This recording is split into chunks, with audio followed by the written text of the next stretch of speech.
Man, I'm digging that intro. I'm tired of the old one, so hope you guys aren't too annoyed by it. I like it. Tough crap. Hey, welcome to this week's episode of the Stickbill Chronicles, brought to you by Blackwidow Bows. Happy Monday, everybody. This week I've got a whitetail killing machine on. You know, I've read his stuff for many years. He's authored a couple of books, and you'll recognize his name if you read Traditional Bowhunter Magazine. He's also been in Bowhunter Magazine. He's a Sitka gear ambassador. The guy's just been immersed in whitetails for decades. His name's Bryce Lambley. He's out of Nebraska.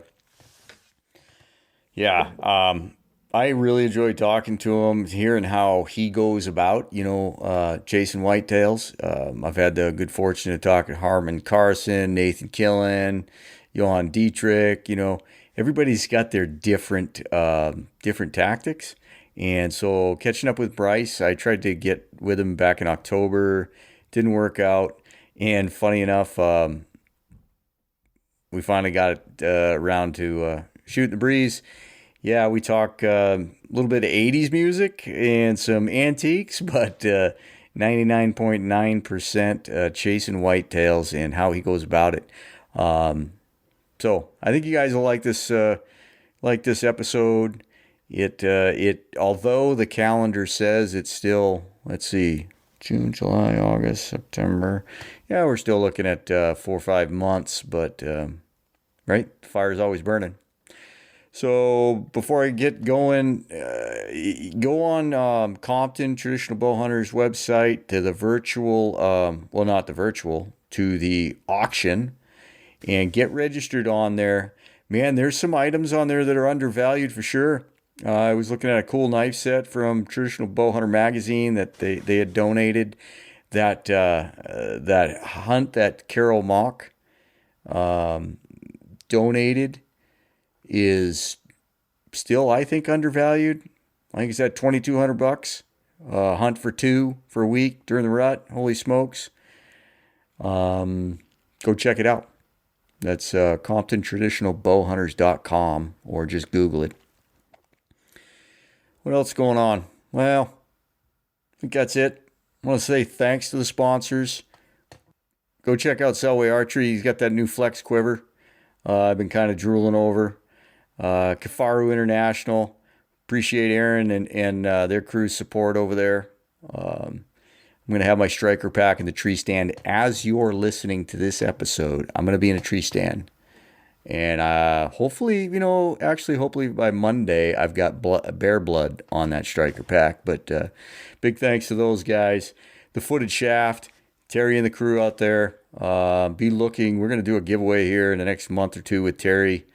And look them up. You need any supplies. And of course, Blackwidow Bows, Toby and the crew had a blast. Last week's episode with Ken and Toby went, you guys seemed to dig it because it went off the charts. Good time there with Ken, even though he picked on me. So, hey, hope you guys enjoy the show. Stay safe. Shoot your bows. Scout for whitetails. Look me up on Instagram. Say hi. Enjoy. Roger out. You authored a couple of books. Yeah, My Neck of the Woods and Platte River Driftwood. That's right. And I'm working on a couple more at the moment. I'm actually working on a novel right now about life back in the late 70s in high school. Oh, yeah? And, yeah, before cell phones and automatic car windows, and there still were phone booths and all that kind of stuff. Trying to capture what life was like for a senior in high school in the late 70s, with the sports and the girls and the cars and the music and the pranks and all that stuff. And I'm done with the rough draft. I'm just going back through and doing the editing process now, and wanting to add some appendices and so forth. And been a lot of fun. You're not incriminating any of your friends or brothers, are you? Well, that's the thing. Right now, everybody's names are in it. But I'm going to have a few people look at it and decide if I need to change the names to protect some people. It's really PG rated, and so I don't think it's going to be a problem. But I do address dating and all that kind of good stuff. So, Oh, it was so much easier, I think, and so much funner. I'm early '80s, mid '80s. yeah, It was a blast, absolute blast. and Yeah. and we made our own fun. Didn't need to be entertained all the time, and plus we had good music for a soundtrack. So. Yeah, super cool. Well, Bryce Lambley, retired teacher and coach. What'd you coach? Coached head girls track for many, many years, and also coached cross country when they were kind of in between coaches. And it's toward the end of my career. I didn't want to coach cross country because it was in the fall. And although I love cross country and I ran when I was in school, but mostly girls track. They also coached a little bit of basketball too, but ended up getting into refereeing for a while. And so got out of the basketball. So mostly girls track and field. And my specialty was the distance events. Well, teaching with a stellar whitetail career that you had, how do you that was that a little frustrating at times, middle of the rut, and you had in school? Yeah, well, it was, and good friend of mine, Greg Cush, who's in the Nebraska Bowhunters Association. His boy put music to a song or to a poem that my buddy Greg wrote called November Sneak, and we always talk about. He's a teacher also, about how we would, boy, as soon as we could, and that last bell rang, we'd get the kids out of the classroom to and perhaps even get dressed in the vehicle on the way over. But that's one of the nice things I think about whitetails, as opposed to elk and some of the other maybe higher profile animals, is that you can maybe be in a stand within 20 minutes after you leave work. In some cases, if you have a hunting location close by. And so that's one reason, like I said, I never coached in the fall, but I also have hunting spots within about 20 miles of me. Yeah. And so teaching worked pretty good until the time changed. And then it got really tough. So you didn't do a lot of morning hunts, but you did a heck of a lot of afternoon hunts. Morning hunts every weekend, but on the during the week, every evening that I could. Yeah, absolutely. Yeah. So if for the younger folks, if Bryce Lambley, if the name rings a bell, you might have seen him. You've written for TBM quite a bit, right? Traditional Bowhunter Magazine. Traditional Bowhunter, yeah, and Professional Bowhunter Society magazine. But yeah, I've had a bunch of stuff published in TBM, although I need to get back at that. Yeah, and then Bowhunter Magazine as well. Bowhunter Magazine also. I think M.R. James and Dwight Schuer have been very good to me over there, and of course the TBM staff have been just awesome for me. Yeah. And then you're an ambassador on the Sitka Whitetail team. And how many trad guys do they have there? I don't know how many trad guys. I know Denny Sturgis is another guy that is super active on there with me, and I'm sure he's made some suggestions. I'd like to even take credit for some of the improvements they've made on their coveralls or their bibs rather, and on getting some of their garments quieter. I've been a thorn in their side, insisting on that and trying to get away from stuff that collects burrs so much. And they've been very good about listening and involving us in the process and helping design new gear. So I really, I'm a fan. Yeah. And it's purely by accident. Yeah, you and I had talked about doing this clear back in, I think, October. And it just so happened that I had John Barklow on last week. So yeah, purely by accident. That guy's a wealth of knowledge. Whoa. Just on extreme weather. And then before we started recording, you just in passing made the comment of the challenges, people whitetail hunt from coast to coast, from border to border. But until you said it, it really didn't ring a bell with me. The differences we all face in clothing, period. I mean, it's, whether you're in Florida or you're in Michigan or, Maryland or Washington. Even the difference between eastern Nebraska and western Nebraska, you're talking about 400 miles. And it's totally different hunting problems that you need to solve. And that's kind of been, I think, one of my angles, and maybe it's coming from my background was a teacher, but I looked at whitetail hunting as problem solving. What's the problem? Here's the deer. How can I get on him? And what are the tools at my disposal? Sometimes you got to be pretty inventive. So problem for me, I'm very remedial. I'd look at the tag and it doesn't have a notch. I say, this is my problem. That's the basic problem. Yeah. Yes. That's my level of whitetail knowledge. Well, that's where we all start, I think.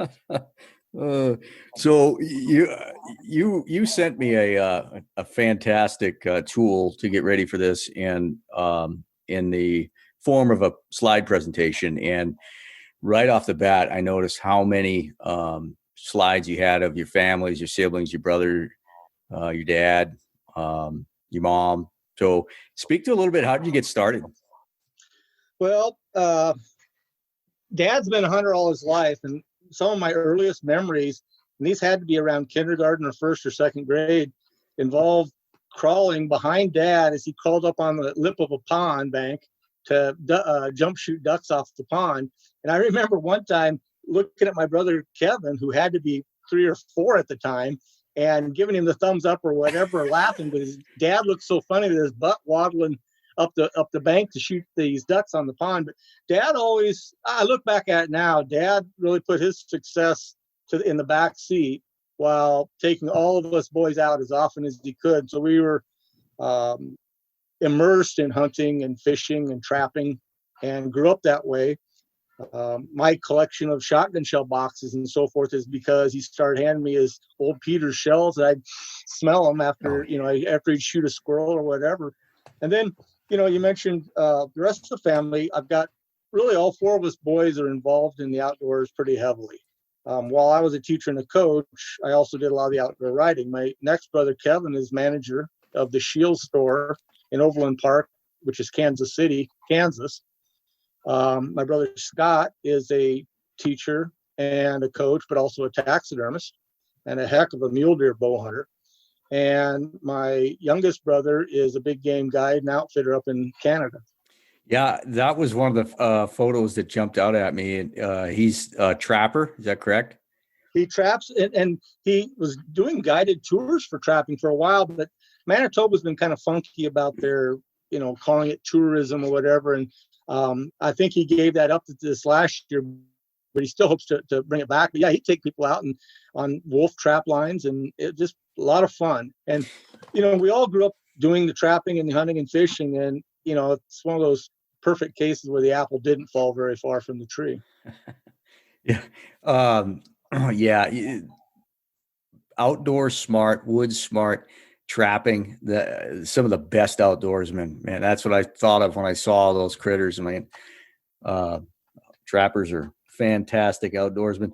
And then the other thing is I was looking at all these photos, and you're talking early 70s, maybe into the 60s, late 60s. Is that right? Oh, yeah. Yeah. Who takes that many good photos? I mean, those are some great photos. Well, that's another thing. I think I got that from Dad and Mom. Mom, besides being a homemaker and supporting Dad through all his coaching, Dad was often a 3-sport coach in hunting and fishing, but Mom really supported his ability to do that. And also today, my mom is the editor of the Nebraska Bowhunters Association newsletter, which is a job I used to have. But my mom ran a newspaper for about 20 years, a small town weekly. So photography, I guess I consider myself lucky to grow up in a family where there was a camera around. I wish we had some movie films, but the still photos we have from our youth, really important to me. Yeah. And I think everybody grows, has a camera in their hand these days, but that wasn't true, like you said, 20, 30, 40 years ago. No, I'm jealous when I see guys posting up photos from when they were kids and had a little bow and stuff. And you just didn't think of it. I mean, not like today, everybody's carrying a cell phone around and, right. Everybody's got pictures of everything. So did you always shoot trad? How'd that get started? Were you first a gun hunter, then a bow hunter? Well, actually probably bows first, because I remember growing up always with the bear fiberglass, the blue bear and the red bear and so forth. And grew up with those and shooting those. I remember hitting a raccoon square between the eyes and it bounced off him. And that was like a major coup because I would have been in like fourth grade at the time. But about that time, Dad let me start shooting the 410. And I'd also bought a herder's recurve at the time with my own money. But about the time I started being able to shoot the shotgun, the bows kind of started gathering dust. And then, grew up shooting shotguns a lot. I still love it. Shot sporting clays here just a couple days ago. But my freshman year in college, I went to Wayne State College in Nebraska, but they dropped cross country. And I was going to run cross country for them. And it was like there's this huge void waiting around for duck season to start. And I had a buddy of mine named Troy Knott, and he said, well, I've been trying to get you to bow hunt. Well, I gave it a shot, and that was 81, I think it was the second year I was in college, and I haven't looked back. He likes to say he created a monster by introducing me to bow hunting, but he's probably true. Yeah, that's probably right. So you must have started by the... Well, you asked about compound or traditional. Yeah. I used Browning compound that first year, and then bought a new one a couple years later, and in the 1988 season. So after that'd be my 8th year of bow hunting. I said I want to go traditional, and I did. And Schaefer Silvertip was my first traditional bow, and loved it. Got a longbow within a couple of years after that, and haven't looked back. Now, what in the heck possessed you in '88 to want to pick up a stick bow? I mean, compounds are really gaining traction by then. I mean, it sounds cliche, but it was too easy. Really? It wasn't too easy to get a big deer, but I could get a deer fairly easy. And after the first 2 or 3 years, it's like, it's not even that hard to get a buck. Now, I still wanted to get a big buck, and at that time I was kind of hung up on getting a Pope and Young, but it was interesting. That 87 year, I killed the first deer and the only deer I've ever entered into Pope and Young, but the first deer that would have made the book, and I killed him in 87 with my compound at 10 yards, and I hit him in the spine because I used the wrong pin. And so I told myself, you know what? I could have killed this deer at 10 yards. I could have killed him with a stick bow. And so that was kind of the last push. And from the 88 season on, I've been using traditional tackle. Yeah. So by 1987, you were already, you already had 10 seasons? Are you 10 seasons? 87 would be my 7th season. 7th season? So because I started bow hunting in 81. Yeah. So you were fast tracking. Yeah. So you were fast tracking, your hunting experience, because most people take a little more than 7 years to want to up the challenge. Well, my taxidermist was a guy named Jim Newman at the time, and he wanted to go traditional too. My brother Scott did as well. So there are 3 of us that, we kind of had each other for support. And it's amazing. I look back at it that I was able to get the very first edition of Traditional Bowhunter Magazine. It was just like I entered about the same time TBM got going. And, for those of us that were traditional when TBM first came out, it was like we didn't just love the magazine for the stories. It was like, wow, there's all these companies that make stuff for us that we didn't even know existed. And so I kind of feel like I got in at the right time. I still have, I got quite a collection. I don't know, maybe into 2000. I don't know. I have quite a collection of TBMs, and it is a kick in the pants to open up the older issues and see exactly what you're talking about. You're like, you remember these companies, a lot of them are still around today, but at the time, we didn't have the internet, at first, right? So you're like, oh my gosh, all these small mom and pop shops and bowyers, it's like, oh my gosh, there's a lot of people that make these bows. Well, the other thing I like to do is when you open up an old one, you see all these names of people that now that you didn't know when they first wrote those articles, that you've met all these people when you go into the conventions and so forth. And so, it's been a neat trip with Traditional Bowhunter Magazine. Yeah. So, one other thing about your pictures, do you ever see small bucks? Because you have absolute gaggers on film. Well, yeah, I do. In fact, that's most of our bucks actually. But one thing I should probably state right off the top. I keep track of every hunt, and although I haven't added the statistics the last few years, I've got the book somewhere around here. I just haven't compiled all the statistics, but I know I'm over 3,400 bow hunts for whitetails in 39 seasons. This will be my 40th season, and most hunts last 3 hours or thereabouts. So I've got over 10,000 hours of time invested just for whitetails just during the season. That doesn't include the scouting and so forth. That doesn't include antelope or turkey or anything like that. And in most seasons, I'll probably hunt 85 times. I'll get in 85. Some years it's 110. And in most seasons, probably I'll have 45, 50 chances at bucks, at antlered bucks. When I say chances, I mean within 18 to 20 yards, offering a shot and not wired. And usually about 100 opportunities a year at antlerless deer. And so I got a lot, so you're seeing the highlights when you see my slideshows. Yeah. I got a lot of fork horns too. You, how many tags do you get? Typically what's your season structure like there? You're in Nebraska, right? Right. Yeah. Nebraska, you can have 2 tags that you can kill a buck on, and it can be 2 bow, 2 rifle, 1 of each. There's a muzzleloader season in December. What I always do is get 2 whitetail tags right off the bat. I figure I'm going to get 1 for sure, and that's happened every year except once, and that was the year I was too picky. And our season structure has changed a little bit. When they added crossbows, and the Game and Parks Commission did it on the sly with us. They pulled an end run on the Nebraska Bowhunters Association. And I think they kind of felt a little bit guilty about what they had done, only because they had told us they weren't doing it. And that we felt like that was the time to try to at least ask for an expansion of our season, and we were able to get a September 1st opener. So in Nebraska, our season runs from September 1st through December 31st.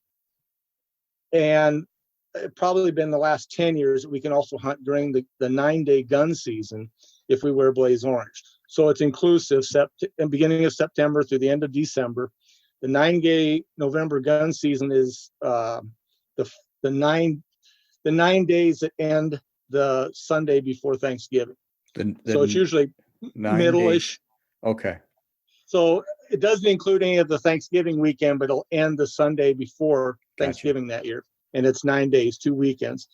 And the muzzleloader season, like I said, it's all of December. But we can hunt through the whole thing. And there's 2 buck limit. In most of Nebraska, you can probably get unlimited opportunities at does. And some years I've taken great advantage of that. That doesn't affect your 2 buck tags. Gotcha. And some years I've taken some really good advantage of that. And not lately. We really haven't recovered very well from the EHD epidemic we had about 2011 or 12. It still has not bounced back to those levels yet. So I haven't been taking very many does lately. Yeah. So you mentioned crossbows. Are they right there the whole season? Whole bow season. Yeah. Wow. And how many years has that been? That's been probably about 8 years. Oh, okay. Do they keep separate records? They didn't at the beginning, and we hassled them on that. So we, keep records, and what they did was they had a call-in system where they would say, did you shoot it by archery, rifle, whatever, and so people would punch in the first thing that they heard that applied to them. Well, archery was listed right away, and crossbow was at the end of the list. So a lot of crossbow kills were being listed as archery. And I told them, put them separate, make them separate and put crossbow first. And you'll know for sure what you get. And we convinced the game and parks to do that. It's kind of a moot point now. They're never gonna take them out. And so I've quit following that. But I know it's had a pretty large effect on the bow hunting opportunities for antelope. It's really increased the kill of antelope out west and made it a little bit tougher for the guys using traditional bows. The other thing we saw that changed was a lot of properties were kind of dual use. Like I might have several of my properties were this way. I would have archery permission, me and my friends, and then gun season was for the gun guys. different outfits, different groups. And then when of course, the people that took up crossbows, most of them came from the gun crowd. And so it really caused some tenuous land situations, I think, for some people. Anyway, it's water under the bridge. We fought it, but Yeah. it's not a fight we couldn't win. Yeah, no, I get it. But yeah, a season structure like that with a 9-day rifle. Yeah, I can only imagine if you plug in crossbows. Well, heck, every daggum rifle guy is going to go, well, man, now I can hunt the rut using a crossbow. Right. Interesting. Wow. Let's talk about deer though. You've obviously dedicated a large portion of your life to chasing them. I'm a whitetail knucklehead. I go out in the woods and I look for a spot to hang a tree stand, but I would love to know what I'm doing. So this time of year now, say early spring, I know this is late spring, so springtime, what are you doing? Well, trying to get my turkey killed as quick as I can so I can get back to scouting for deer. I like to go out and look for sheds late February, but it seems like the antlers are still on a lot of deer until about mid-March around here. And then I spend a lot of March in the woods fine-tuning my tree stands from last year. The trails are still pretty evident from the previous fall and winter, and nothing is greened up yet. That green up really starts around here in eastern Nebraska about April 1st, April 5th, April 10th. You can just see a massive change. And so it's easier to get the prep work done for deer season if you do it before April. And a lot of times what I'm looking for is, heavy trails between what I consider the bedding and the feed. Although, and that's a pretty standard strategy. But it seems to me that where I hunt, they bed just about anywhere they want to bed. And so it's not as easy as maybe it sounds sometimes. Now, are you food sources? Are you mainly hunting agricultural and then woodlots, or?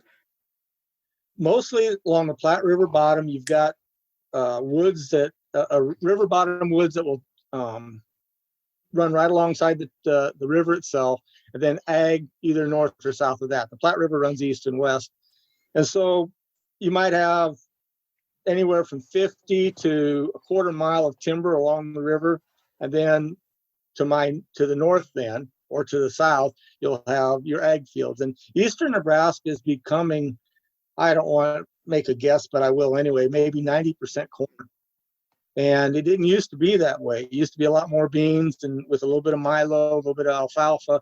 But it's changed quite a bit. Corn is king again. And so I'm hunting mostly corn on the outside of the timber. And then the timber is mostly in eastern Nebraska. It's cottonwood, mulberry, dogwood, cedar, that kind of stuff. Very little elevation change in most of the area along the Platte. There are some bluffs on the south side of the Platte River in eastern Nebraska. So we do have some hill ground as well. So you say very little elevation change. What's your winds like? Well, there's actually, I can't think of the name of it. There's a place where you can look it up online that gives you prevailing winds and what the percentages are. I've got it saved somewhere on my computer, but I would say early in the year, it's mostly south winds, southeast winds, southwest winds. And then as you get into later October and November and December, the prevailing winds are mostly northwest. That would be, I can't imagine what that would be like to actually have some kind of steady winds. That must be nice.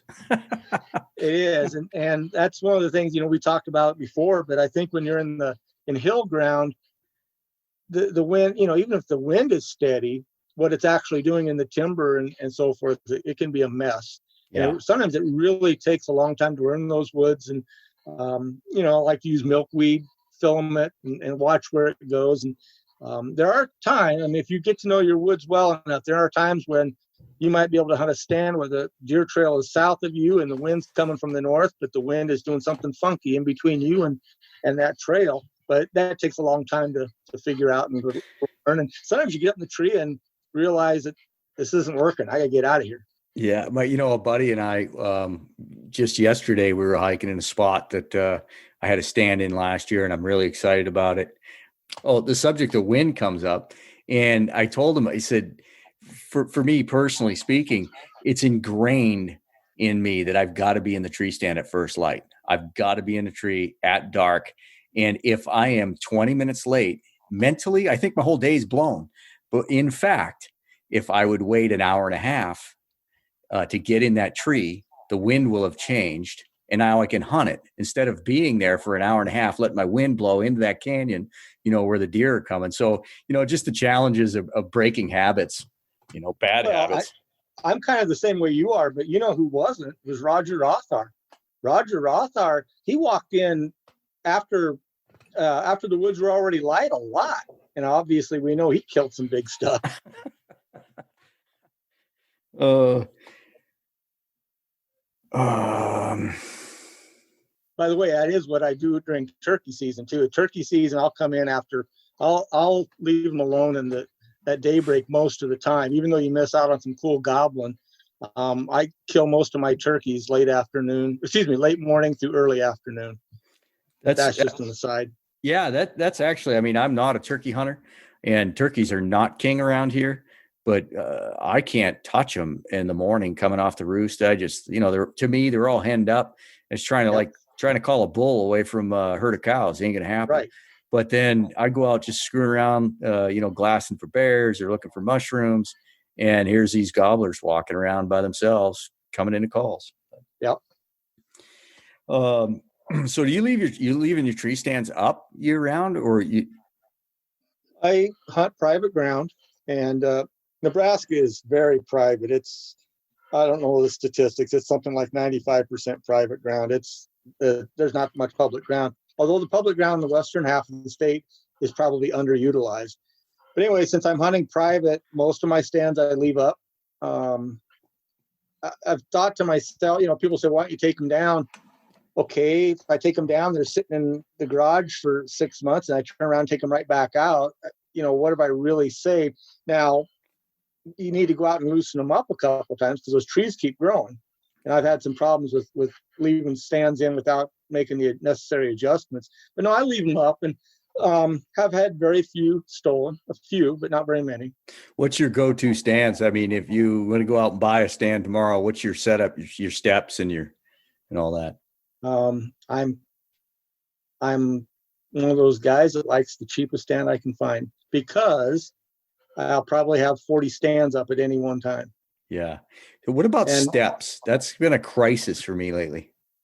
Well, and let me PS on the other one. If I had to pick a stand, I like the Lone Wolf. Okay. And I've got one Lone Wolf that I use for adjusting to stuff, in and out of the season. And all of a sudden I need to make a change. Now, as far as steps, the older I get, the less I like to be on screw-in steps. And I like ladder sticks. And again, Menards will sell some cheap ladder sticks for $39. You can get up a tree, and they're easy to put on and easy to move and that type of thing. But I like ladder sticks. I also like hunting out of cedar trees when it's possible, because sometimes then you don't even need steps. But I also feel safer in a cedar tree with all those branches around me. Yeah, you always think you can grab. Yeah, you think you could grab something. I know they say you won't be able to, but you at least feel safer. And I'm also one of these guys. My average tree stand height is probably 12 foot. I don't get very high. Yeah. Yeah. It's funny. I was sneaking around in some high grass swamp the other day because there was, I'd seen a nice bear in there, and I was, still hunting through this swamp and having fun. And I just love it. I just love, just sneaking around. I really like still hunting. And it dawned on me at the end of the morning. I thought, here I am in my 50s. I still love climbing trees. I still love hanging around in trees and messing around in swamps. It's just as an extension of childhood. Boy in us, right? Yeah. It's the boyhood, coming back in us, I think. And that's one of the things I think is so cool about hunting whitetails is, for me, is I in the same woods, the last 20 or 30 years. And I've seen a lot of changes, but there's still something, like you said, childlike about going back into the woods and climbing trees and walking through swamps. And and walking across a log across a river or a creek or something like that. Anyway. Yeah. Let's see. So into summer, you got trail cameras out. I'll put trail cameras up later than most people do, just because I don't know, use them as much as I used to. I don't think. I've never felt like trail cameras have made it easier or much easier to kill a deer for me. What they have done is made it easier to catalog what deer are around. The biggest deer I've killed, I got him 4 times on camera in a whole summer on 2 different cameras. And so that's not there's no pattern there, but I knew he was there. And so that, provides motivation for some people, although I don't need the motivation.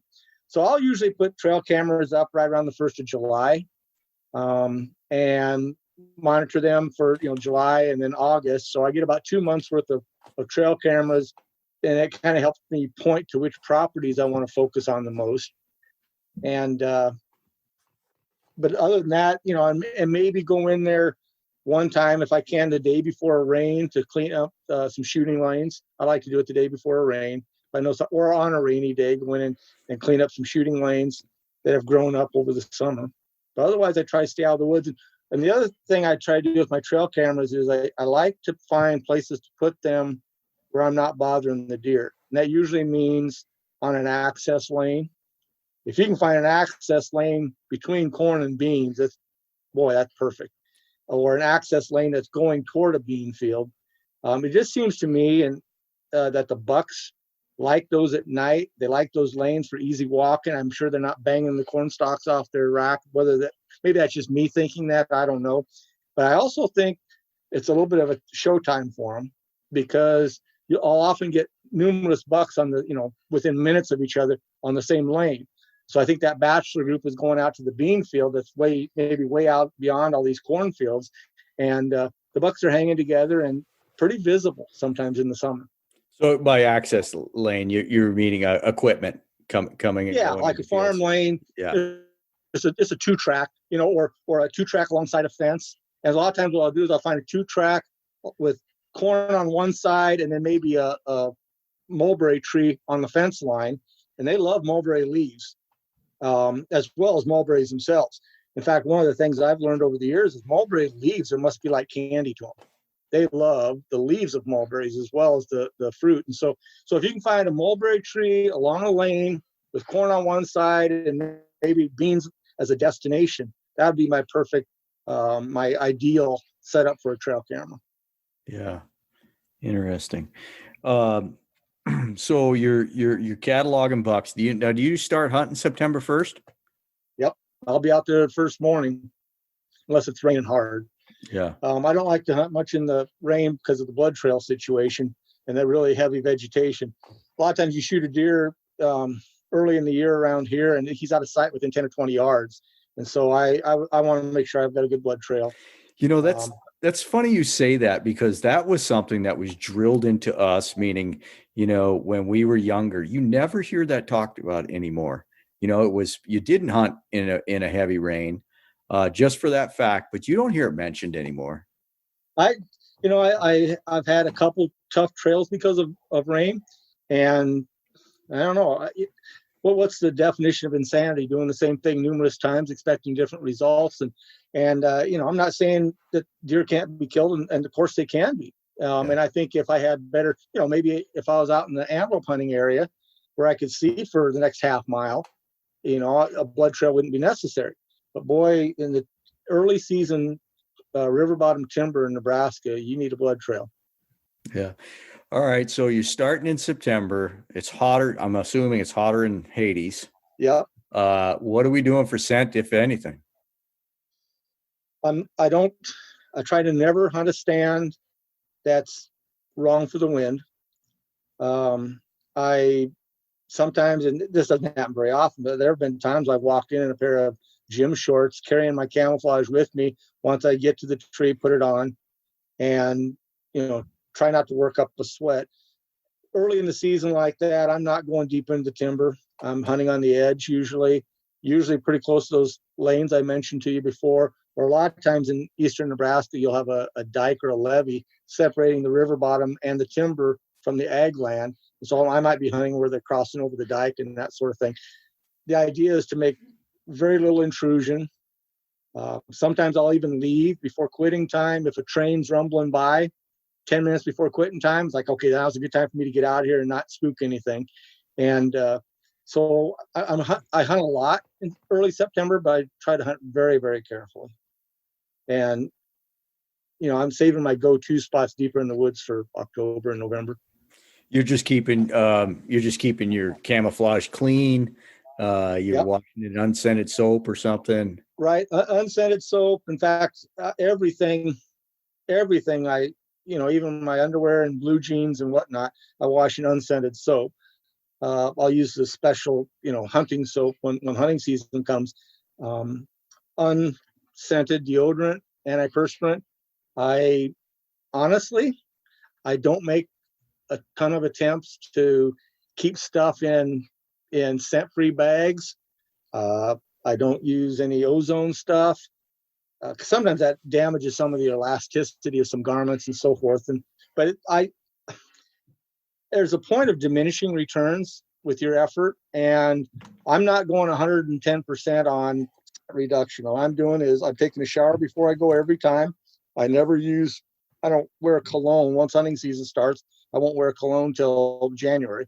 And then, so there's no residual stuff. I try to keep fast food stuff out of my vehicle.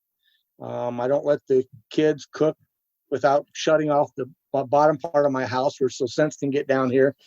But it's the 90% approach, I think. Yeah. I'm not a fanatic about it. I am a fanatic about trying not to hunt stands where they're going to get downwind of me. Yeah. Yeah. I like it. No special products, no gimmicks, just common sense and hunt the wind.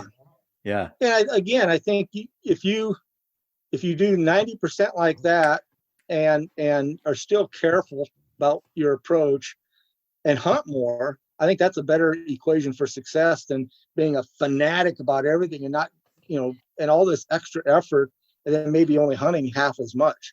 I'd rather get more hunts in and be careful, but not anal about it. Yeah. Now you got a spot, you got multiple stands. You ever set a couple of stands up to work one trail? Hey, if it's a south wind, I'm going to use this stand. If it's a north wind, I'm going to use that stand. And you can dang near see the stands from each other. You do that? Oh, yeah. I've got a lot of stands that are within sight of each other. I won't be embarrassed then. Nope. No, I've got a lot of stands just like that. And sometimes that's what you got to do. Yeah. So September into October, isn't October difficult to hunt? That's a question. Is it? Yeah. Or is it just me? Well, my standard answers for that is deer got to be somewhere. Yeah. And they're doing some different things. And in eastern Nebraska, we have a mushroom that comes, that matures about that time. And then for about a week or two, it's hard to see deer. And there have been times back when my hearing was better than it is now, you could hear them just sniffing, and they're going through there like a vacuum cleaner in the cottonwood leaves trying to find these volunteer mushrooms. And so you'll find some stuff like that. But if you look through my slideshow, I've killed a lot of big bucks in October, both early October and late October. Late October is obviously really good, but I've killed a lot of nice deer between October 1st and October 20th. Yeah. They got to be somewhere. And again, I still want to be careful. Oh, and I should mention this. It seems to me that there is always a flurry of activity at your big mega scrapes right around October 10th, give or take a couple days. And do the math, 28 days later, you're in the middle of the rut. And so I think what it is, I just think it's like, the JV game. This is their soap scrimmage. They're going through the motions. They're a month ahead of time, and maybe a few does are coming in heat. I don't know, but it's just like almost. My trail camera evidence has shown that October 10th, give or take a couple days, there will be a flurry of activity at big scrapes. Interesting. Now, do you hunt scrapes? I will. Yeah. And we'll have some scrapes. Some years it's been weird. I've been called for the rut report a couple times by the guys at Meat Eater. And there have been some years when, and one was a couple of years ago, where they were scraping like crazy, even in late September. It was just, I don't know why, but I've killed, I don't know, I'll bet you half a dozen nice deer over scrapes in early October. You're And hunting, you're hunting downwind side of the scrape, yep. maybe not even in sight of the scrape, but you know their approach to the scrape. Actually, usually in October, I'm over the scrape. Okay. And it seems to me, and maybe what they're doing is maybe it's a dominance thing with the bucks. Maybe it's, them coming in there and saying, obviously they don't own a scrape. I think we're past that now, but I think, they're maybe making their presence known at these scrapes. Maybe it's a message more to the other bucks. I'm not sure, but for whatever reason, there's a decided uptick at the scrapes in about October 10th, usually. Now, are you have scrapes that are historically they're there every year. Do Yep. you ever create your own scrapes? Yeah, and I've had less luck at that than most people have. It seems to me. I'm not sure why that is. I did have some luck on one property, but that property got logged out. But what I would do is we've got a public park over here, and then there's some wasteland next to it. It's basically in the city, and I've gone over and cut some licking branches off that and taken them to the woods. I even dug up some of the dirt underneath the scrapes and piled in there. And boy, I did have some. I really had a mock scrape going big time over there. They logged that property out. I don't do as much of that as other people do, though. I think, and what little I've done on my other properties, I haven't had as much success with. How late in the hunting season do you hunt scrapes? Is there a time when you'll pull off them? Yeah, but a lot of times what I'll do is I'll find a scrape that's on a logging lane. Let me back up.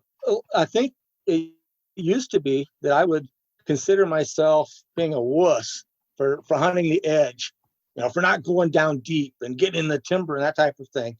And as time has gone on, as I've gotten older, I don't think I've gotten lazier. I'd like to think I've gotten smarter.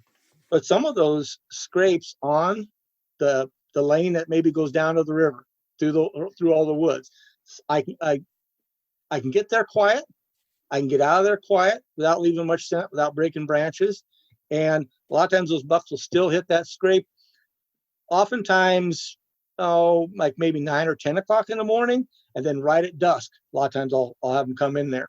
I missed a giant buck on a scrape like that about 3 years ago, late October, on a lane just inside the woods. And so I do hunt the scrapes. It's not like I focus only on that.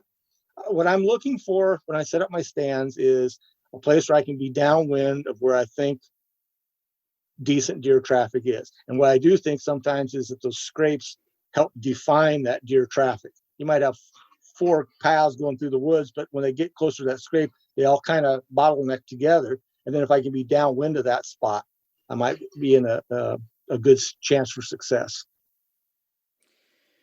And how about rubs? When you're seeing rubs, what is that telling you? Did you go in and you see a rub? What's the first thing you're looking for? How do you process that? Well, a lot of times it's directional. Yeah. I think if you got the rub on one side of the tree and not the other, obviously directional. And I think that the deer use those a lot more for signposts and trail markers than I think than some of us want to admit. I think sometimes if they're, they hit a scrape or hit a rub and there's a rub up there, and they just might use them as trail markers. I don't know. I'm sure, obviously their nose can guide them along the trails as well. But I think also with the rubs, big deer will make a big rub, but they can also make little ones too. But obviously, if you find a number of big rubs on your property, you've got some deer that you want to hunt. I don't hunt rubs a lot. What I like to do is if the rub line confirms something else I'm seeing, like there's 3 trails, but this one trail's got some rubs on it, that helps me define where I want to be. Or rub lines that are kind of leading toward a scrape, or rub lines that are leading toward maybe a place just inside the timber where the deer just kind of hang out until it gets dark enough for them to go out to the agriculture. And it's a lot of those staging areas I really like to hunt. The danger, of course, is you hunt that staging area, that buck is in there, but just barely in there, and then quitting time, then you got to get out without spooking him. Yeah. And so that's why sometimes I'll leave. Like if all of a sudden their train comes by 10 minutes early, I might get out of the tree then to try to cover my exit a little bit. But I would say I put more stock into scrapes than I do rubs. Yeah. Yeah. And again, I'm like Whitetail 101. Last year, they talk about the faint trails, right? The heavy trails are, might be being used by does and lesser bucks, the faint trails. And last year came up, actually I come up the ridge, some new stuff, heavy cedar, never been in there before, see a couple of rubs, just like you're saying, visual. All of a sudden I see these very thin cedars, cedar sprouts, and there's like 7 rubs in a row, and it's like a beacon, because there's white. And had I not seen those, I would have never seen the trail. Once a very, very faint trail. And once you get in the right location, you think, oh my gosh, this is, he's walking here. And then it goes through a very, very faint little saddle, in the ridge. And it was an epiphany. And that's the cool thing for me. It's the cool thing about whitetail hunting is unlocking the secret. Oh yeah. Every trip to the woods, I try to learn something. While on the subject of rubs, and I think this is sort of related to it. It seems to me, if you are in an area that doesn't have much timber at all, and I've got a couple properties that are more pasture and CRP type stuff than trees. It's, for instance, if you got a 20-acre patch between heavy timber and agriculture, and there's one tree, I'll bet you there's a trail that goes right by that tree. And I've seen this numerous times. I've hunted prairie grouse out in western Nebraska, and while I'm walking out there, there's a tree. I walk up to it. Sure enough, there's a deer trail right beside it, out in the middle of nowhere. And so I do think sometimes that lone tree, or those very few trees out in really open areas, I think those are some places that maybe guys ought to look at. And you never know. And you might think, how am I ever going to get set up in a tree like that for deer? One of the bigger bucks I killed him from about, 7 or 8 feet high at about 2 yards from the bottom of my tree.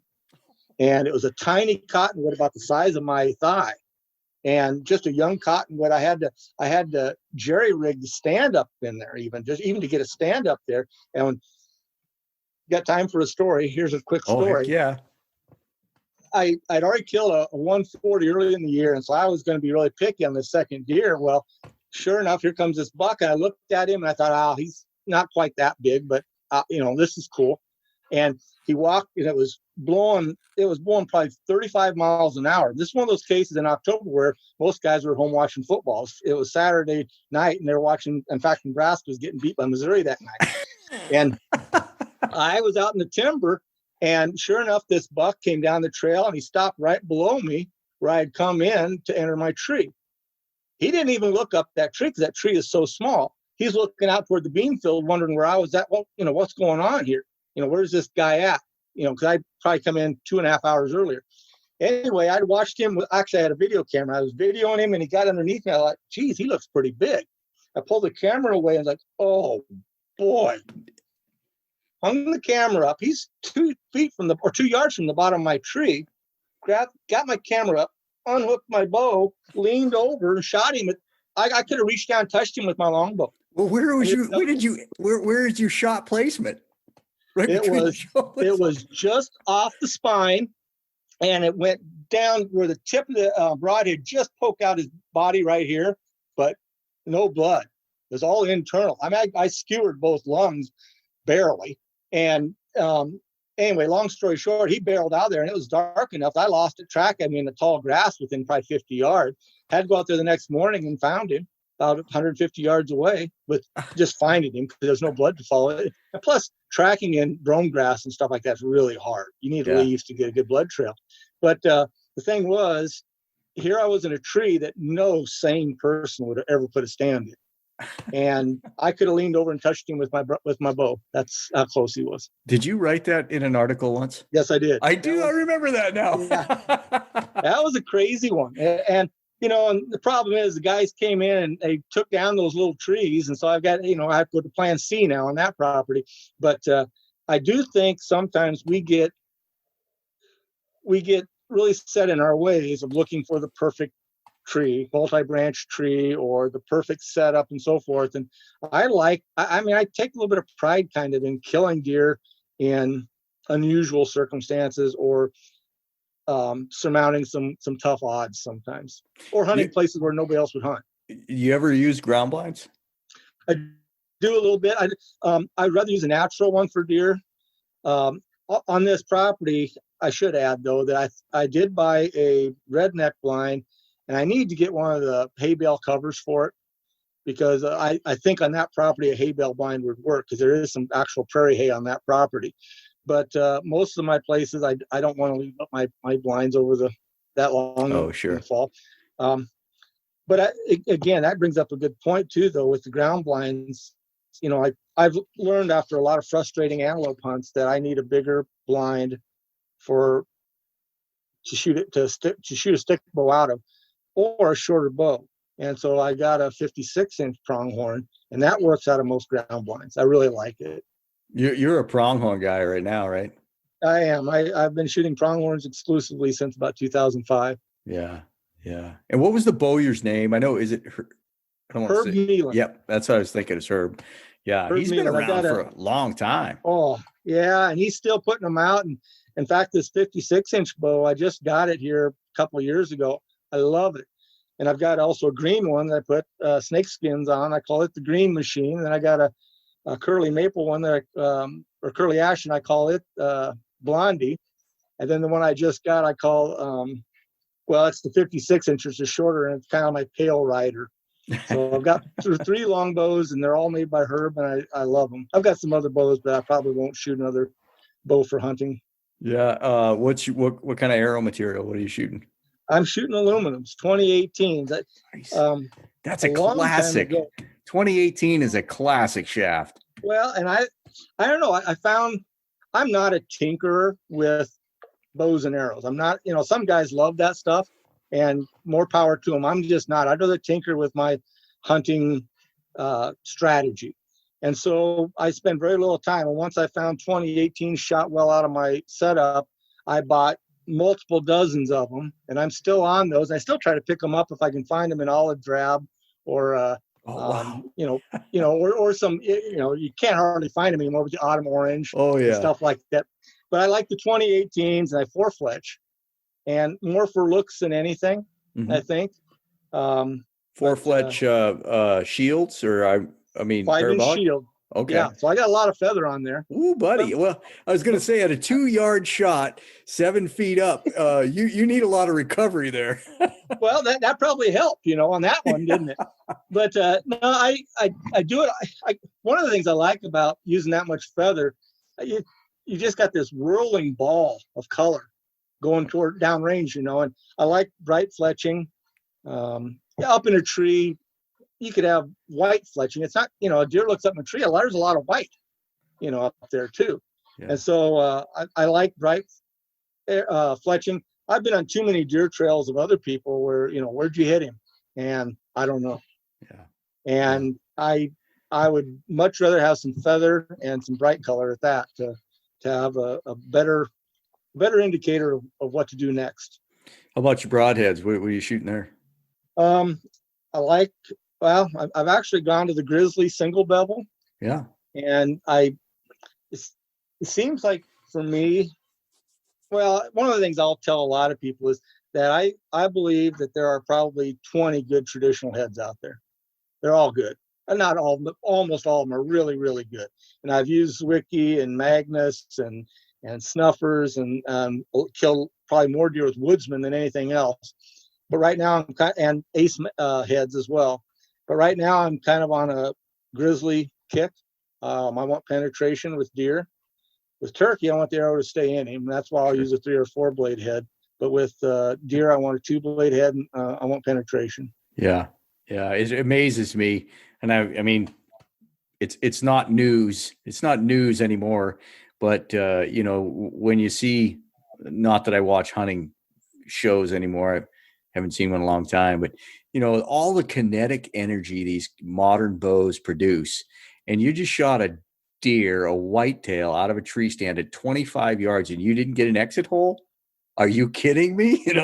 And then how do you track something with no exit hole when your arrow shaft is in the top of the lung? It's crazy. I'm with you on that. I think it's not news anymore, but years ago I was like, wow, what the heck are you guys doing? I think a lot of people are convinced that if they get a really wide entry hole, they're going to have a better blood trail. That may or may not be true, but any deer that I've had a tough recovery on or not recovered, I would have wanted more penetration. Yeah. Because if I get enough penetration and I hit him in a good spot, I'm going to find it. He's dead somewhere. Yeah. Whereas if I don't get enough penetration, I may not have killed that deer. So I can have a great blood trail for 100 yards. So what? I want that deer down and out. And another thing, and I may be totally whacked out on this theory, but I'll hear guys, they'll say, well, I use such and such a broadhead and I didn't get a very good blood trail. I think every blood trail is different.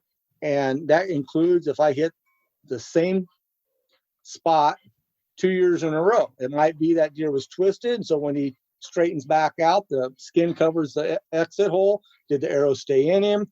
Was the deer wired? And so he's going to run further and faster. There's just too many variables going on. And so, you might get a great blood trail one day and a weak one the next time with the exact same hit. Is your broad? I don't think that's necessarily an indicator of a bad broadhead. I think that might be an indicator of a lot of those other things I just mentioned. Also, that you're tracking medium. Like I said, if you shoot a deer in grass, it's going to be hard to follow. If you shoot a deer with, big oak leaves or cottonwood leaves on the ground or running through a dry cornfield, great blood trail even with a weak hit, And so there's a lot of factors that go into it. And so, like I said, I think there's probably 20 good traditional heads. Find one that shoots well for you and make sure it's razor sharp and you're good to go. Yeah, you talk about maddening. We have huckleberry brush up here that is by September is red. Yeah. And you talk about ripping your hair out, but I'm huge for exit holes. When and again, talking elk, you even get a high lung shot, a good shot, but it happens to be higher in the cavity. And when you don't get an exit wound, all of that blood is pooling up in the cavity. You don't have a blood trail. And I guess that's what I'm saying with whitetail. You get a high shot in the lung cavity with no exit wound. It's gonna be tough. Yeah. Yeah. You're in for a tough road because their cavity can hold a heck of a lot of blood. Well, getting back to it. Do you do any calling? I do. Not as much antler rattling as I used to. I like the snort wheeze a lot. You have to pick the right deer, and it's got to be a deer that's going to be pretty good size, and you got to also be prepared that you might snort wheeze and he's going to turn tail and get the heck out of there. But if you get a buck that's breeding age, I say breeding age, it depends on your timber, but I mean a deer that's most likely going to be able to fight off most of its competition, and you hit him with a snort wheeze when he's in the mood, there's a good chance you're going to get him closer. And I've got a number of bucks that way with the snort wheeze. I also like grunt call, but what's weird is my hearing is so lousy. I'll bet you I haven't heard a buck grunt more than 2 or 3 times in the last 5 years. And it's a lot of it's to blame on shotgunning without protection when I was a kid, but also a Van Halen concert in the early 80s. And my ears haven't stopped ringing. They still ring to this day. That's bad. So I don't think I hear everything I should. Well, I know I don't. And I often get surprised by deer sneaking in on me that I should hear otherwise. But when getting back to your point on calling, I like the snort wheeze under the right circumstances. I really do.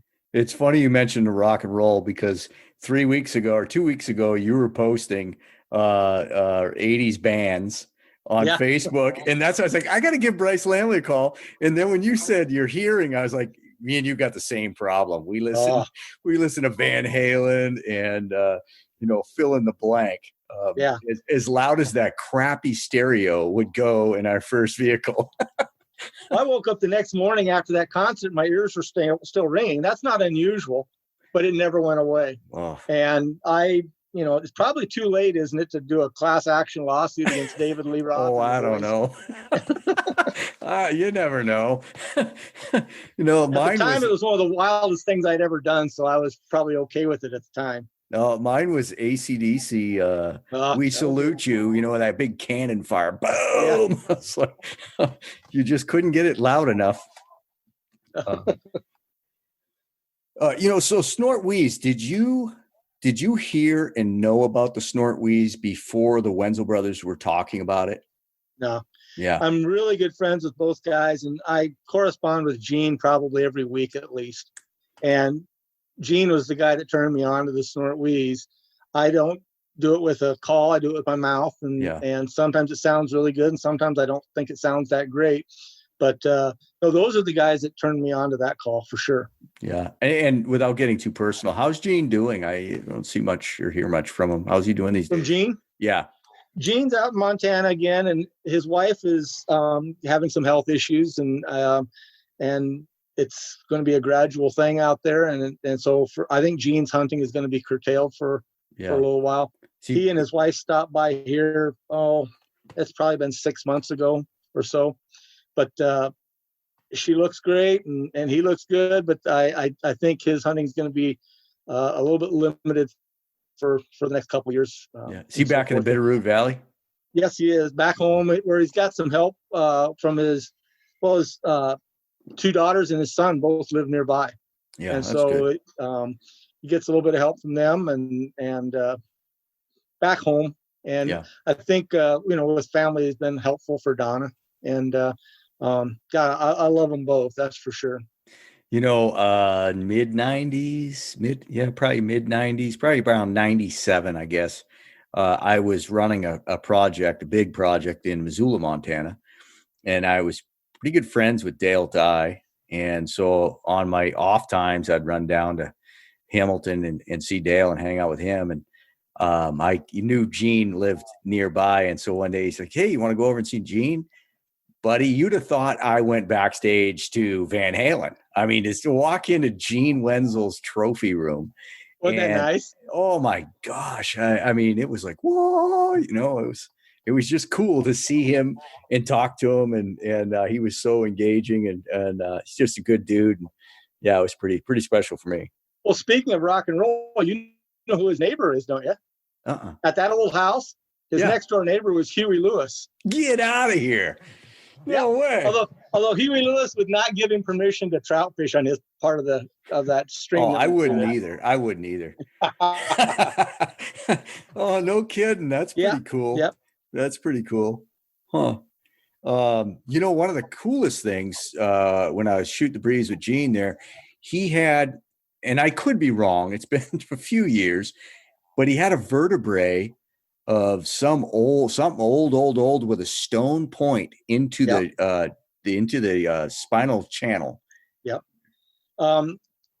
If I can tell this story on him, guy showed it to him. I think he found it out in Montana, and the guy, Gene was, wow, this is cool. How much you want for it? And the guy said, it's not for sale. And Gene basically said, well, everything's for sale. What's your price? He says, I'll take 20 for it. $20. $20. But anyway, that point's an lateral point. Yes, that's right. And P.S. to that is I got a guy here in Nebraska over on the Skull Creek, which is about 30 miles away from me. Same thing. Actually, his dad found it, and his dad found it's the top of a rib. It's got a stone point in it. And I hope I'm telling the story right. But anyway, he sent me and a couple other guys his pictures, like, oh, that is so cool. And showed his dad, or his dad found it. I can't remember which, but anyway, his dad was trying to take a pair of pliers and dig it out. Oh my gosh. Luckily, my buddy is able to stop him. It's like, no, don't. you know. But yeah, they're out there, I think. And this guy finds a lot of Native American stuff in the Skull Creek over here after the big rains and so forth. Going back to Gene's vertebrae, I wonder if the hunter at the time was throwing an atlatl beyond his maximum effective range. I mean, that's not a very good shot. And the ethics. Although, you got that big hump, though. It probably throws off their aim a little bit. Oh, that's right. It was buffalo, wasn't it? It was buffalo. I was right. That's right. Yeah, I'm really questioning the ethics of this early hunter. Let's crucify him.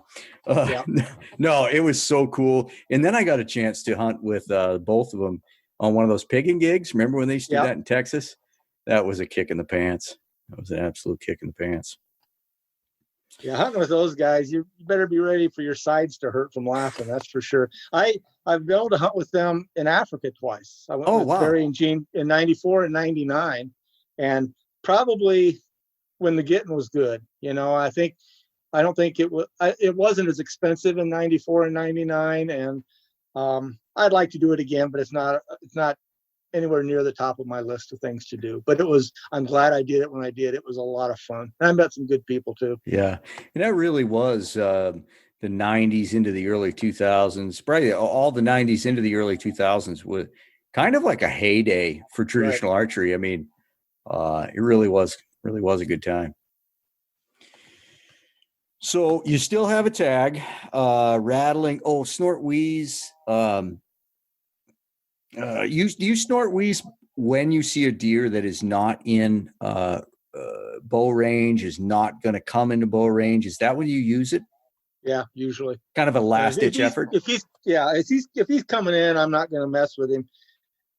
But a lot of times you'll have a deer that's going parallel and he's going to walk out of your life anyway. Go ahead and snort wheeze at him.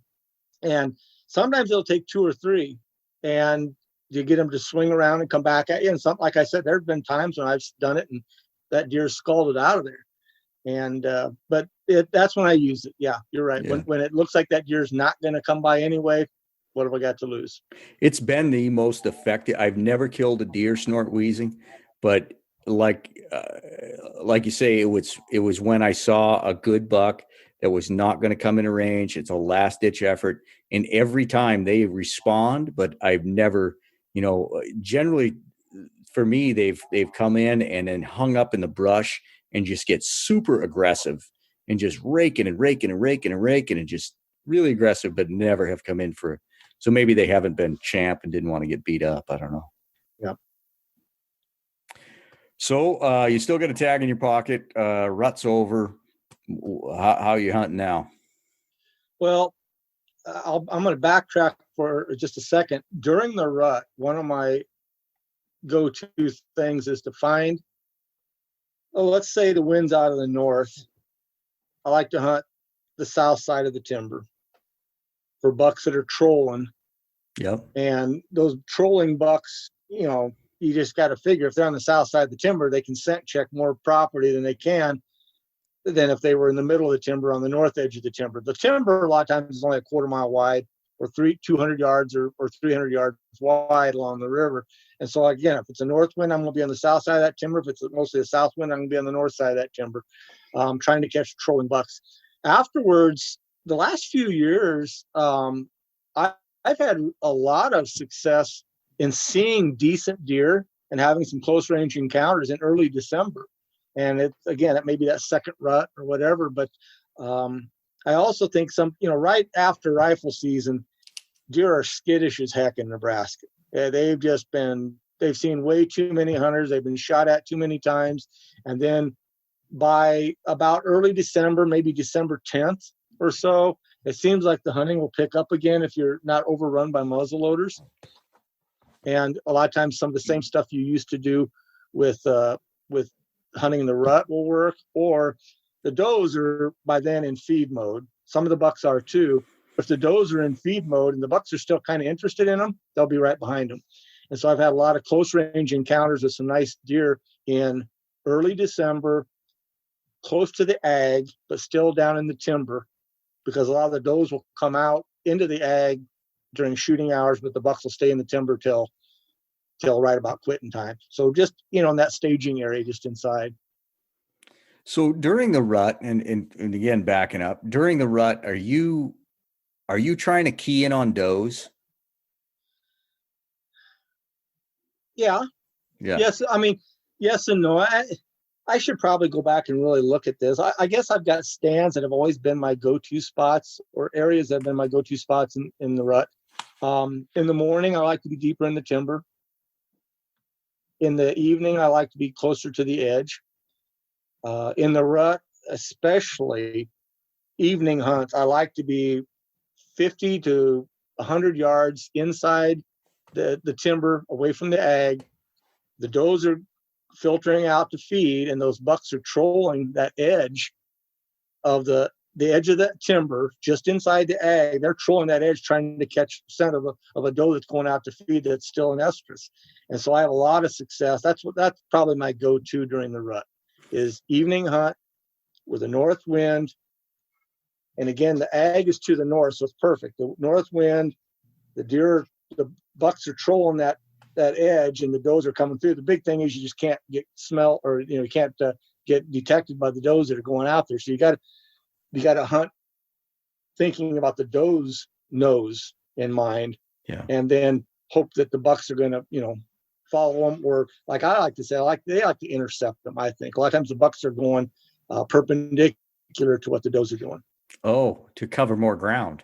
Right. Yeah. And again, I've probably got a mile and a half of river bottom, but I can only hunt 400 yards of it, quarter mile of it. And so I've limited this quarter mile, and those bucks are going back and forth, just trying to cut a doe's trail that's in heat. And they're like you said, they're making the most of what they're doing. They're going back and forth by going perpendicular to all those doe trails. They're hoping to cut the trail of something that they can work with. Now, when you're saying timber, is that a staging area or a bedding area? Staging area, but again, I think, and maybe it's just the places that I hunt, or maybe I'm not smart enough to figure it out, but it seems to me that deer on my river bottom sections in Nebraska, they bed wherever they want to bed.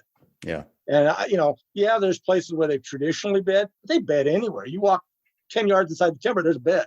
And so I guess I'm less clued in on, or less keyed in on that, and more keyed in on those bucks trying to intercept the does on their way out.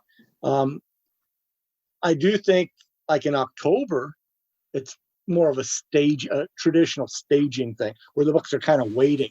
Instead of doing so much back and forth, they're staging just inside the timber. And that would be my October strategy. What are we missing? What am I missing? What did I ask you? Oh, I got one. How much attention do you pay to the moon? None. None. I'm probably overlooking something, but and maybe if a guy only had 2 weeks of vacation or a week of vacation to hunt, then maybe that would be a factor for me. That's never, I've always been able to hunt as much as not as much as I wanted, but as much as I could. And so I've never paid any attention to the moon. The deer got to be somewhere. Again, I go back to that saying, but, and I've killed some deer during the full moon.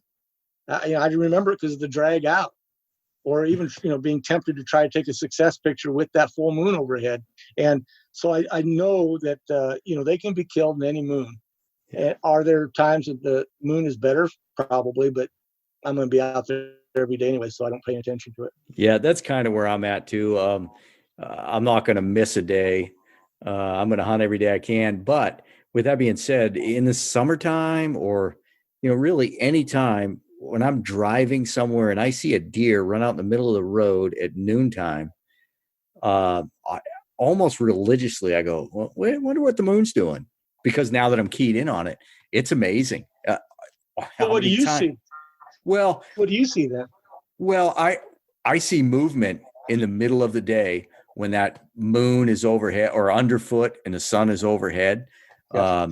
It does play true for me, but I don't ever hunt by it because I'm going to hunt every day I can. Right. Yeah. I've heard the theory, and it may even been something that Barry or Gene mentioned, but that, if cattle are up, deer might be up too. And if cattle are, the whole herd of cattle out there are all laying down, well, maybe the other ungulates are doing the same thing. I don't have any cattle on my properties anymore, so I quit paying attention to that. Yeah. No, I just hunt whenever I can. And Right. man, I'm not a good whitetail hunter, but I really enjoy it. And someday I'm going to drag somebody that's good at it. I'm going to drag them out here and I'm going to walk them around these godforsaken mountains and say, well, what do you see? Well, Barry seems to be the guy that makes a living on that, and is able to walk in and pick the perfect tree. I do think, though, that hunting the same property year after year for guys like you and I, if a guy's paying attention, hopefully he's getting better. Yeah. And so for me, it's all topographical because I have they can, like you said, bed anywhere. These deer feed anywhere. It's very difficult to pattern them. They're migratory. So it's like, the tide coming and going. I did have one guy that's a fanatic mountain whitetail hunter mention something to me one time. It kind of made sense. I go through great pains to approach a stand where I don't believe any deer are going to cross or, the wind is right and all that. And he said, how many times he has deer come in, cut a backtrack and lock up. He makes it a point. This guy kills some big bucks. He makes a point to swing around and approach his stand, from where he would like to get a shot, because if they're going to cut his track, he wants a shot at him. That was just interesting. Yeah. If you have to cut the trail to get to your stand and it's within your bow range, cut it right where you're going to want your shot.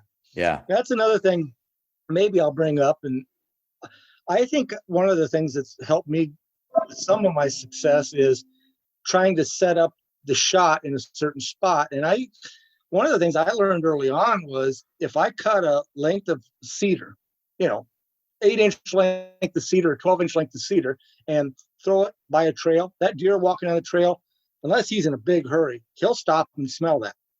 And for a lot of guys, I don't mind a slow walking shot, but also my hearing is such that sometimes deer sneak up on me. So what I like to do is throw a cedar branch in different spots where I want a shot, and I do it that day when I walk in. Yeah. And when that deer's coming down the trail, he'll stop. If it's on the other side of the trail, he'll put his nose on it. He's looking away from me, broadside to me. I let him have it.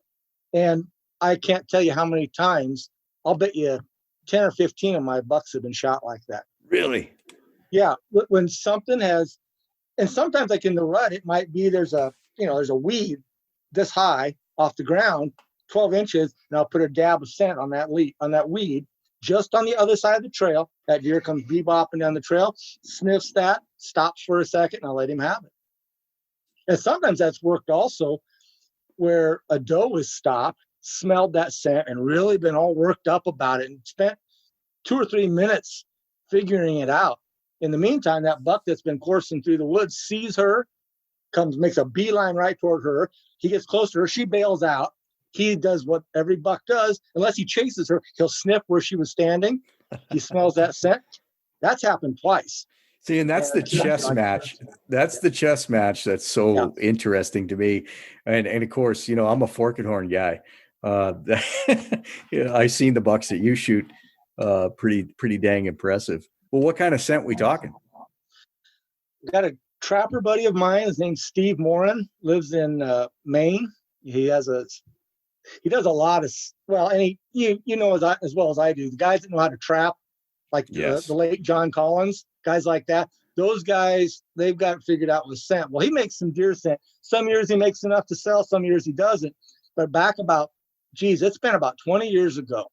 He asked me if I'd test some scent out for him on my trail cameras because I had written a trail camera article. And at first year, I wouldn't even hunt with it. I would just put it in front of a camera because I'm not a big scent guy at the time. And boy, positive reactions. So I started using it. I'm totally a believer in his scent. The guy's name's Steve Morin, full response scent out of Maine. But a lot of years he doesn't even make enough to sell. Huh.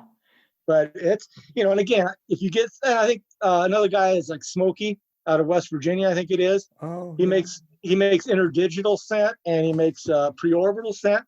And I've used that on some scrapes to dress them up, and I think that's helped a lot. And I used to love John, I think it was John Collins, wasn't it, out of South Dakota, that I'm had not the, sure. I can't think of the name of his scent, but very well-known guy. And he passed away here not too long ago. But so, yeah, I do use some scent too. Do you just touching up scrapes and trying to stop them, or do you do drags and all that? I'll give you an example. Walking down this lane to a stand I want to hunt by a scrape in early October. Deer can cross that lane anywhere to the above me that I just crossed, but I'm hoping they'll come down to the scrape. But there's like 4 trails that cross right there.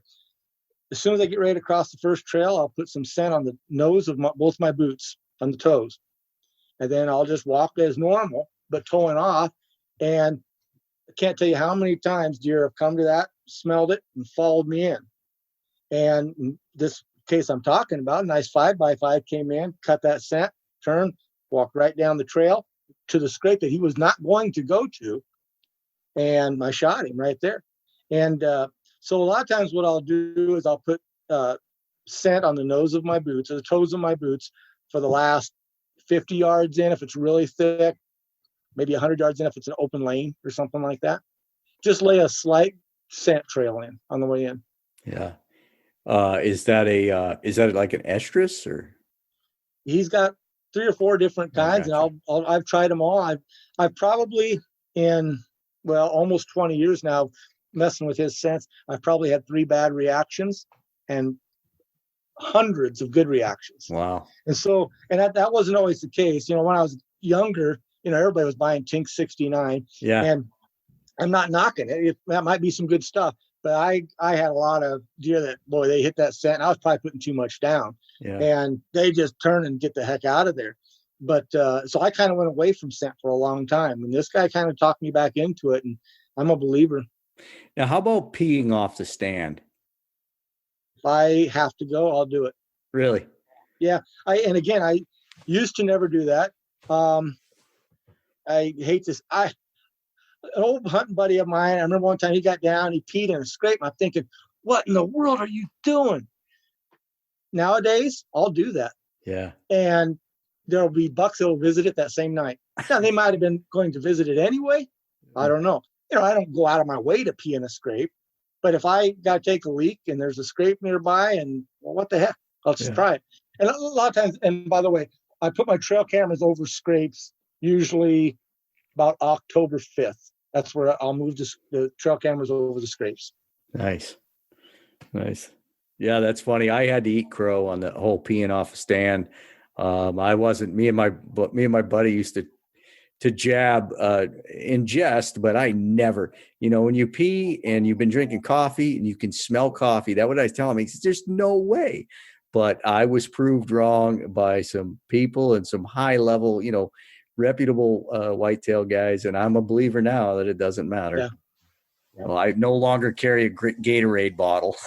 I don't. If I've got a Mountain Dew bottle and I already drank it, I'll pee in the bottle. Yeah. But if I don't worry. I don't. Again, I'll try to hold it. But if I can't, I'm going to go ahead and take a leak right there. Yeah. This has been really, really a good conversation. It's been fun. So now what are we missing?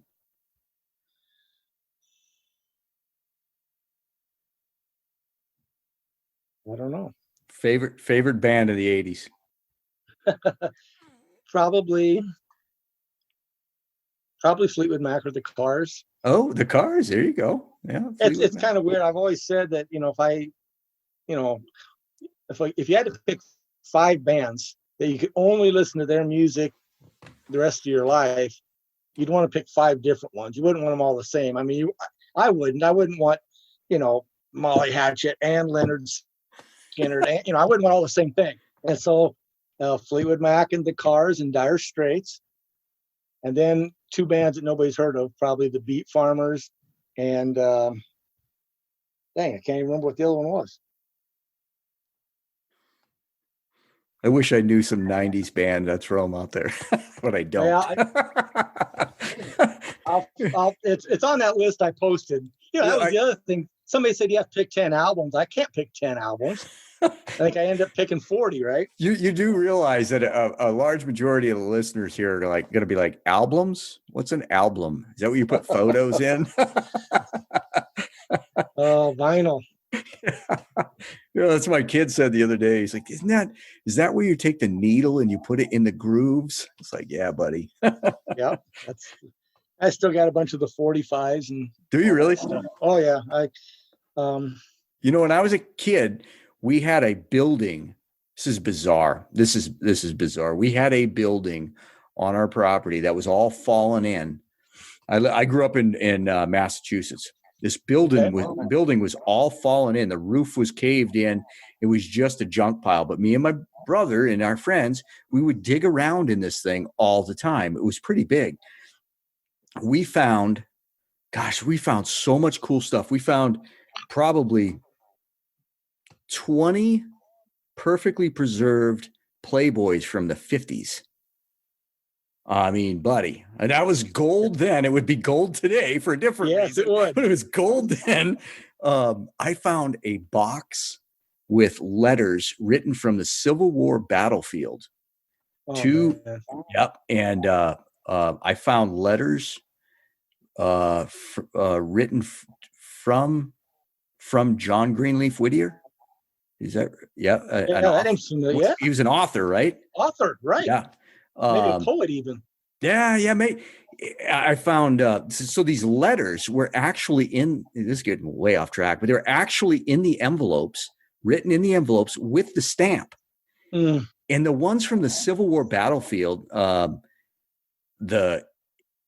it was all in the really calligraphy. Fancy, yeah, almost calligraphy instead of cursive even. Yeah, and it was explicitly depicting the scenes of a battlefield.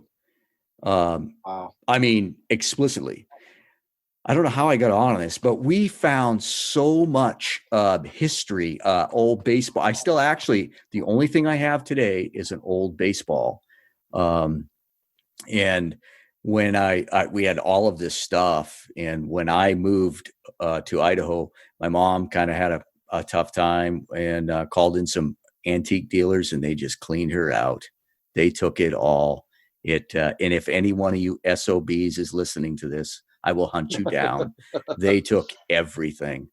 Don't know how I got on that tear, but yeah. Well, I used to collect stamps, and there you go. I still have my stamp collection, but I just haven't done anything with it. But I remember I'd go through boxes that Grandma had, and I came across one box, and thankfully I was smart. It just seemed different than everything else because she kept all our old correspondence, and these were kind of, you could tell something special about them. And I was just a junior high kid or elementary, and they were letters from her brother from World War II before he was killed in World War II. Wow. And I was so glad that I asked her before I tore the stamps, the stamps off to put them in water, and they'll flake off, and then you can save them properly. And I was so glad I asked her. And I remember she told me, "Ooh, I'd rather if you didn't collect those." And those still in the family. Yeah. And then so she explained to me what had happened, and that was a long time ago. But I just her brother died in France in World War II. So wow. Now I love the history stuff because I'm an old history teacher, and probably the last 15 books I've read, 12 of them have been old mountain man narratives, and there's so much out there that the general person doesn't even have. I'm in awe of those guys, of the obstacles they overcame and how brutal life was, even long before the white man showed up. I mean, it was a brutal place, and didn't get any easier when the white man showed up either. I mean, just some tough odds, but those guys had pretty big sets, that's for sure. Well, and you look what can crush a fairly an average male today, that's in good shape, and the hardships we can take, it's nothing in comparative to what they did day in, day out. I mean, can you imagine getting up on the bank of a river? There's no heat source, right? You've been paddling for days. you got your wet leather boots and, minimal with no food. instep or no protector or no Yeah. support in those things. They're walking basically barefoot practically. And their hands wet all day long, and cold. And they were just the toughest guy today. Yeah. And if they're in Indian country, they couldn't have a fire that night because that's like telling everybody where you're at. And so many of them were able to speak. There was there were all these different native languages, plus English and French and Spanish. And then there was a hand language or a sign language that they all learned to use. To even the different Indian tribes and the white men and the French guys and the Spanish guys all learned some kind of hand signal that they were pretty good at. Maybe we should do one on history sometime, because I'm a history. I love it. I love it. Have you ever been to New England? No, I never have. Oh my God. I mean, in an airport on my way to Africa, I stopped in New York, but that's not even New England. No. Upstate New York, I suppose, would be. Yeah, if you could, being a history buff, if you could spend any time in northern, I was from Northeast Massachusetts, but southern Maine into New Hampshire and then Vermont, the history is fascinating. It's way off topic, but I still got a daughter that's in high school, but when she's out, I expect to do more of that kind of travel. I was reading a book on the Revolutionary War several years ago, and at the time I went to Vermont, up to Montpelier, to see my sister-in-law. Just a little family get together there, and we went over to the Vermont, the capital, and we got a kind of behind the scenes tour of the Capitol, and that was fascinating in its own right. But then walking back, we walked by a bronze cannon out there in the rain, out there in the weather, and I realized when I'm looking at the cannon that it is a cannon that was captured, I think, from the Hessians in a book I had just read. I mean, I'm just like standing in the cool driving range, just mind blown. Like, gosh, this is so cool. Something that's been there for 200 and some years. Yeah. Well, hey, buddy, I really appreciate this. Long time coming. It's good talk. Well, I appreciate the opportunity. I'm not always good at technology. I was able to work this out. I'll tell you a quick joke if you got time. Lay it on me. About technology. And I told this at my retirement gig for teaching, but you know how they do the Girl Scout cookies, right? Yeah. And so, although I don't even know if that's a thing now, but one of my ex-wife's friends, who I've got to keep the peace with, her daughters are selling these Girl Scout cookies. And so, I'll buy some Girl Scout cookies. Well, about 2 weeks later, she calls me up, or she texts me, and she says, we're all about out. This is your last chance. Do you want some more? And I really don't. But like I said, sometimes you got to do things to keep the peace and keep everybody happy. I said, give me some more peanut butter cookies. She texts back. And again, this is all rapid fire. She texts back. She says, well, what kind? I said, peanut butter. She says, well, there's two kinds. What kind? And there's peanut butter patties and there's something else. I don't know what they are. And I said, send me, 2 boxes, peanut butter patties. And I clicked it. I went back to doing what I was doing. Didn't hear back. I thought, what the heck? I look at it. I had typed peanut butter. Well, I had auto corrected it to peanut butter panties. Oh, no. And this gal didn't quite know how to take it. And this gal's kind of flirtatious anyway, but maybe she thought I was reading her wrong by putting anyway, long story short, check your text twice before you click send. So tell me, did it keep the peace or did it cause a problem? It kept the peace, although it made for a pretty good joke. But like I said, I had to explain to her that it was peanut butter patties, not panties. I'm not interested in, who would be interested in peanut butter panties anyway. Oh, that's good. Enough about that. So your books, are they still in print? My Neck of the Woods is sold out and has been for about a year now. Every now and then I'll find another copy around here that's in good shape, but I think I'm down to 1 or 2 and I'm keeping them for myself. Platte River Driftwood, I've got plenty. And like I said, I'm about done with the novel about high school life in the 70s. And when that is done, I'm going to go right back to finishing up what I should have already finished. And that's the successor to my neck of the woods, which will be my Bend of the River, probably another collection of hunting stories. But that's probably, in reality, I'm probably 2 years away from that. Well, and where can people find these? If you look up brycelambley.com, Okay. I've got a website where it basically the deal for Platte River Driftwood, because of the postage, I sell 2 for $20. It's discounted. They were $17 originally, but I need to move the rest of these books so I can make room for the next book. So 2 for $20, and I guarantee you, if you have a hunting landowner that doesn't even have to hunt. I've got a number of my hunting buddies that will buy 5 or 6 or 7 of these for all their landowners, because I think it portrays outdoorsmen in a positive way, so that somebody that appreciates the outdoors, the bird watching, the family aspect of it. There's 101 chapters, and all of them, read by themselves. So you can, go to the bathroom, read a chapter, okay, and you're done. Pick it up the next time. Or it's good duck blind book as well. And so I did 2 of them for $20, and that includes postage, and trying to move those to make room for the next one. BryceLambley.com. BryceLambley.com. And then are you active on social media at all? Yep, on Facebook. That's the only thing I do there. But I would say probably 1,000 bow hunters, that's for sure, are buddies of mine, and I like to follow them. I haven't gotten into Twitter or any of that stuff yet, but Facebook I'm on. Yeah, nice. About every day. Yeah, perfect. Again, it's been fun, man. Appreciate it. Well, Rob, thanks for having me. I really appreciate it. Yeah, let's get together again. I'd be glad to. All right. You take her easy. All right. Thanks a lot.